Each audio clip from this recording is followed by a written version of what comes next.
Municipal అభివృద్ధిపై MLA Chintakunta విజయ రమణారావు కీలక వ్యాఖ్యలు. పెద్దపల్లి పట్టణ ప్రగతే లక్ష్యం, ప్రజల నమ్మకాన్ని వమ్ము చేయవద్దు. ఈ రోజు పెద్దపల్లి మున్సిపల్ కార్యాలయంలో చైర్మన్ నూగిళ్ల మల్లయ్య అధ్యక్షతన బడ్జెట్ మరియు సాధారణ సమావేశం ఘనంగా నిర్వహించబడింది. ఈ సమావేశానికి ముఖ్య అతిథిగా హాజరైన ఎమ్మెల్యే చింతకుంట విజయ రమణారావు గారు కౌన్సిలర్లకు మరియు అధికారులకు దిశానిర్దేశం చేశారు. రూపాయలకి అంత్యక్రియలు, పేద ప్రజల ఇబ్బందులను దృష్టిలో ఉంచుకొని కౌన్సిల్ తీసుకున్న ఈ గొప్ప నిర్ణయానికి ఏకగ్రీవ ఆమోదం. వేసవి నీటి సమస్య, ఎండాకాలం దృష్ట్యా తాగునీటి కొరత లేకుండా యుద్ధ ప్రాతిపదికన చర్యలు తీసుకోవాలని, అవసరమైతే కొత్త బోర్లు, ట్యాంకర్లు ఏర్పాటు చేయాలని అధికారులకు ఆదేశం. వార్డు సమస్యలపై దృష్టి, 36 వార్డుల కౌన్సిలర్లు పారిశుద్ధ్యం, వీధి దీపాలు, రోడ్ల మరమ్మతులపై ప్రత్యేక శ్రద్ధ వహించి ప్రజల మన్నలను పొందాలని ఎమ్మెల్యే పిలుపు. గెలుపొందిన కౌన్సిలర్లను ఎమ్మెల్యే శాలువలతో ఘనంగా సన్మానించారు. పట్టణ ప్రజలకు మెరుగైన మౌలిక వసతులు కల్పించడమే తమ మున్సిపల్ కౌన్సిల్ లక్ష్యమని చైర్మన్ నూగుళ్ల మల్లయ్య స్పష్టం చేశారు. ఈ కార్యక్రమంలో మున్సిపల్ కమిషనర్ ఆకుల వెంకటేష్, వైస్ చైర్పర్సన్ ముస్కాన్ నాజ్, కౌన్సిలర్లు మరియు మున్సిపల్ సిబ్బంది పాల్గొన్నారు. వచ్చేసిన ఎమ్మెల్యే విజయన్న గారికి, అదేవిధంగా మన మున్సిపల్ కమిషనర్ గారికి, మన వైస్ చైర్పర్సన్ గారికి, నా తోటి కౌన్సిలర్లకు ధన్యవాదాలు తెలుపుకుంటూ, ఈరోజు ఫస్ట్ మీటింగ్, ఫస్ట్ ఏజెండా మనం పెట్టుకున్న అంశం అన్న ఆశీస్సులతోటి, అన్న ఆలోచనలతోటి మనం ఒక కార్యక్రమం, ఒక ప్రోగ్రాం చేసుకున్నాం అనుకున్నాం. ఆ ప్రోగ్రాం ఉద్దేశించి అన్నగారు మాట్లాడతాడు. అదేవిధంగా మనకు కొంచెం బడ్జెట్ కమిషనర్ ఏమంటుందంటే కొంచెం బడ్జెట్ జర లోపం అవుతుందన్నా, ఏదైనా ఉంటే ఎమ్మెల్యే గారి తోటే ఏదన్నా ఫండ్స్ ఏమన్నా మొన్న 15 కోట్ల రూపాయల పెట్టరాదన్నాడు. ఏదన్నా ఒప్పించో మెప్పించో, ముఖ్యమంత్రి వాళ్ళని ఒప్పించో మెప్పించో మా మున్సిపాలిటీకు ఈ కార్యక్రమానికి 1 కోటి రూపాయలన్నా కేటాయించాలని కోరుకుంటున్నాను. అన్నగారిని మాట్లాడించి ఇవ్వబడుతున్నా.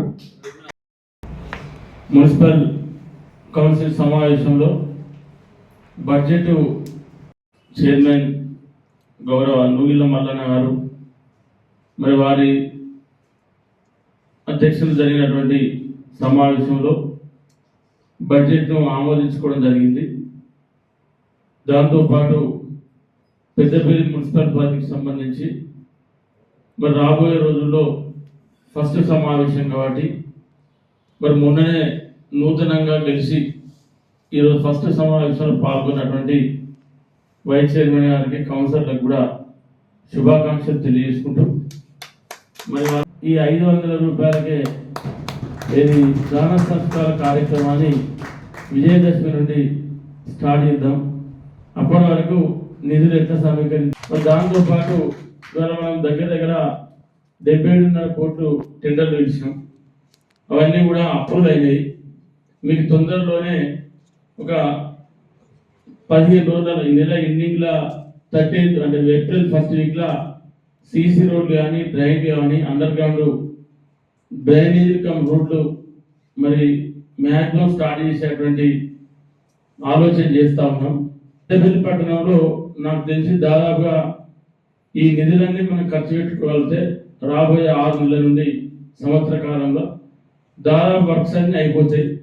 ఇవాళ అంటే ఎక్కడ రోడ్ వేసినా మళ్ళీ ఆ రోడ్డు మనం తవ్వకుండా, అంటే సీసీ రోడ్ వేసే ముందే మనం అక్కడ కనెక్షన్స్ కూడా ఇచ్చి పెట్టుకుంటే మళ్ళీ రోడ్డు తవ్వడం, రోడ్ను పాడు చేసుకోవడం అనేటువంటి సమస్య ఉండకుండా చూసేటువంటి బాధ్యతను కౌన్సిలర్గా మీరు అందరూ చేయాలి.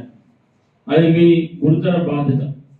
ఇవాళ ఎందుకంటే ప్రజలు మిమ్మల్ని అందరినీ కూడా ఒక నమ్మకం, ఒక విశ్వాసం, మీ వార్డులో మీరైతే మాకు అందుబాటులో ఉంటారు, పని చేస్తారు, మీతోనైతే మాకు పని జరుగుతుందనే ఒక నమ్మకంతో ఇవాళ మిమ్మల్ని అందరినీ కూడా గెలిపించారు.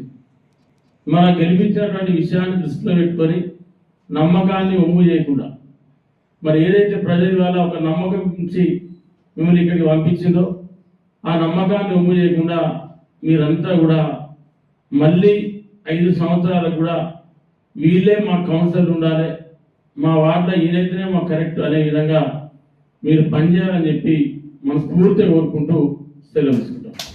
మేము క్లారిఫై చేస్తాము. ఇవన్నీ కూడా మనము అంచనా బడ్జెట్లు అంటే 2024-25 సంవత్సరం సంబంధించిన పూర్తి బడ్జెట్, అంటే 24-25 సంవత్సరంలో మేము ఎంత ఖర్చు పెట్టామో ఆ బడ్జెట్ ఉంటుంది.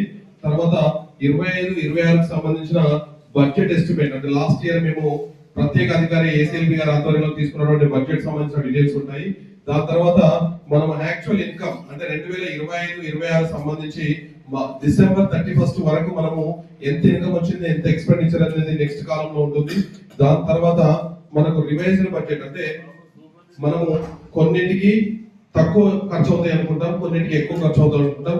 బట్ అది మారిపోయి కొంత ఇప్పుడు ఎలక్షన్ జరిగింది, దీనికి కొంత ఎక్కువ ఖర్చు అవుతుంది, లేదు కొన్ని వాటర్ సప్లైకి ఎక్కువ ఖర్చు అవుతాయి, కొన్ని ఫెస్టివల్స్ కి ఎక్కువ అవుతాయి. అనుకోని అవంతరాలు వచ్చినప్పుడు మనం వాటికి కూడా బడ్జెట్ సవరించుకోవాల్సి వస్తుంది. కాబట్టి వీటికి రివైజ్డ్ బడ్జెట్ 2025-26 సంబంధించిన రివైజ్డ్ బడ్జెట్ కూడా దీంట్లో చూపెట్టడం జరుగుతుంది. అదేవిధంగా నెక్స్ట్ వచ్చే ఆర్థిక సంవత్సరం 2026-27 సంబంధించిన బడ్జెట్ దీంట్లో మనం చూపెట్టుకుంటాము. మీకు పూర్తి డీటెయిల్స్ కావాలంటే పూర్తి డీటెయిల్స్ మనం చూసుకోవచ్చు. ఎందుకంటే అందరికి ఇచ్చాము సార్, బడ్జెట్ ముందే ఇచ్చాము, ఇప్పుడు కూడా మనం కాపీ ఇచ్చాము. అబ్స్ట్రాక్ట్ చదివి వినిపిస్తారు, ఎందుకంటే ఇన్ డీటెయిల్ అనేది లోపల ఉంటుంది. అంటే మనం ఇప్పుడు చూసినట్టయితే